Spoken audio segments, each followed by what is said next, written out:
শনিবার পল্টনের ফার্স হোটেলে হয়ে গেল ম্যাক্স বিএসপিএ জার্নালিস্ট অ্যাওয়ার্ড।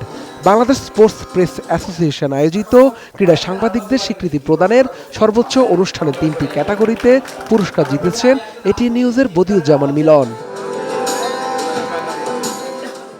এবার সব মিলিয়ে 8টি ক্যাটাগরিতে পুরস্কার দেওয়া হয়েছে। এতে সিরিজ রিপোর্ট, ফিচার ও ডকুমেন্টারি বিভাগে রানার আপ হন তিনি।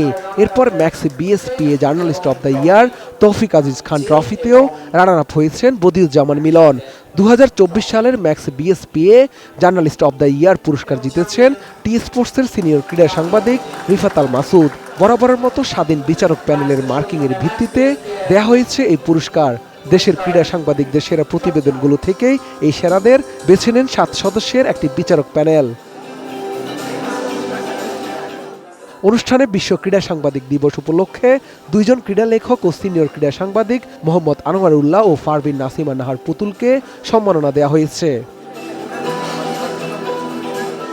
বিএসপিএ সভাপতি রেজওয়ানুজ্জামানের সভাপতিত্বে আয়োজিত এই অনুষ্ঠানে অতিথি হিসেবে উপস্থিত থেকে বিজয়ীদের হাতে পুরস্কার তুলে দেন ম্যাক্স গ্রুপের চেয়ারম্যান ও বাংলাদেশ সাঁতার ফেডারেশনের সিনিয়র সহসভাপতি ইঞ্জিনিয়ার গোলাম মোহাম্মদ আলমগীর। ম্যাক্স গ্রুপের পৃষ্ঠপোষকতায় বিএসপিএ টানা 10মবারের মতো আয়োজন করে ক্রীড়া সাংবাদিকদের স্বীকৃতি প্রদানের এই অনুষ্ঠান। আসলে এই পুরস্কারটা আমার জন্য খুবই বড় একটা ইন্সপিরেশনাল। এর আগে প্রথম আলো থেকে পেয়েছি, সকাল সন্ধ্যা থেকে সর্বশেষ পেয়েছি, এবং এখন আমি নতুন হাউজে জয়েন করেছি এটিএন নিউজ। সেখান থেকেও আমি মনে করি যে আরও বড় পুরস্কার পাওয়ার সুযোগ থাকবে।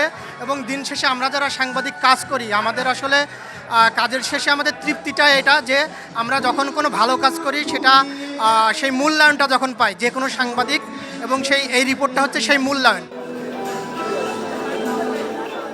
Desk report, ATN news.